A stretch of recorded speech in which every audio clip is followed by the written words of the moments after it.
Okay, now we're going to continue on with part two of a two-part mold. Here's the finished mold that we did the first time around. Um, as you can see, it's all pretty much, I've got the top of it open and I've only filled in the bottom. I'm going to keep these two parts connected. The most important part for this right here is this. It is a rubber to rubber mold release. Whenever you're going to be doing a two-part mold, you always want to use this right here. Basically, it acts as a, I can never think of the proper wording I want to use for it, lubricant that stays in between both of the two molds. If you do not apply this, when you apply your second layer, they will stick together. So basically, you just want to take it, a brush, you want to get it all over anything that's going to be exposed. So I just want to give it a nice little brushing on. And like I said, you want to cover the entire area.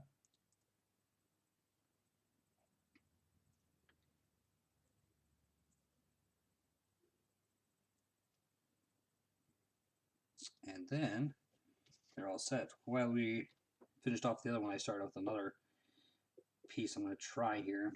I didn't think too far ahead again on this one right here because I didn't give enough of an opening.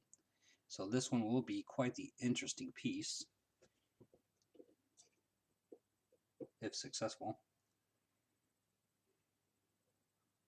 But again, you never learn unless you try, so. Alright.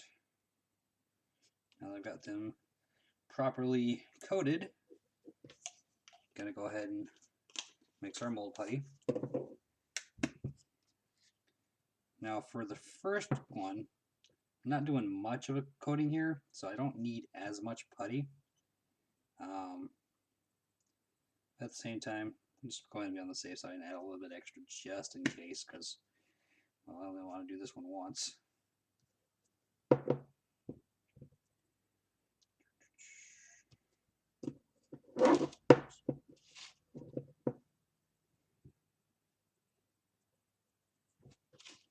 So, if everything worked out right, I got this mixed into one nice solid video instead of having to do a two-parter.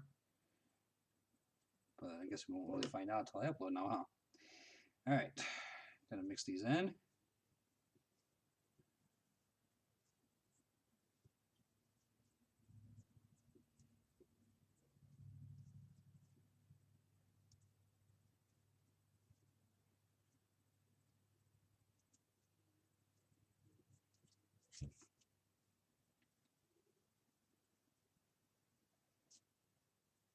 And then, as before, take it and roll it on.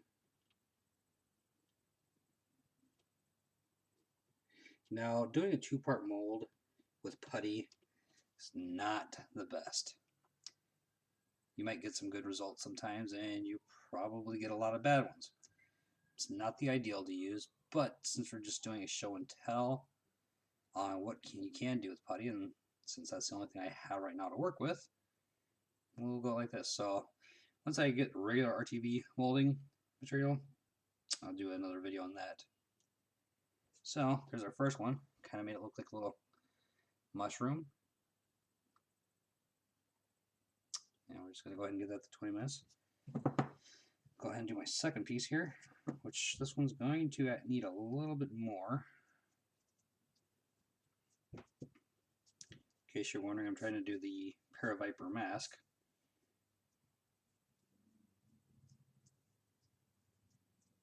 Just thought it'd be kind of cool to do.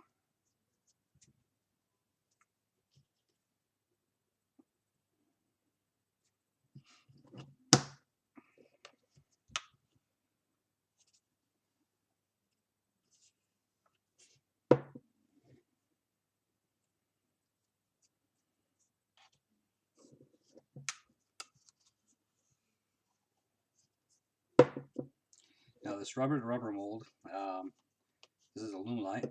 You can pick that up at Hobby Lobby. It's $4.99. But of course, if you're smart and you use those 40% coupons that they give all the time, drops it down to, well, adding my local tax down to $3.29. So it's not bad. and it goes a long way, even though it doesn't look like it. Because again, you're just doing a light coating. You don't do anything so it's sitting there just dropping wet, just enough to coat your piece. When I first started out trying to do it, I figured I could just follow the old seam lines from watching doing the first ones, and well, they did not work out very well at all. But that's just it with this hobby right here. Once you get into casting, it's very fun because of the applications that you can use it for, but it does get costly, especially in trial and error. But I mean, if you're just going to sit there and cast without doing anything different, I guess you can make up for it that way. But me, I like to experiment a little bit.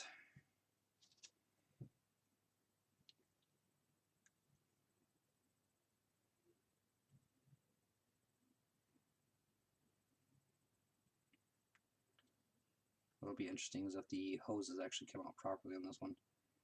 Not that I really plan on filling with holes. I'll probably actually just seal those off at a later time. So,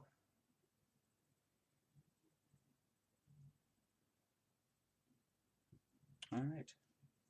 So again, 20 minutes on the clock, and we'll see where these go.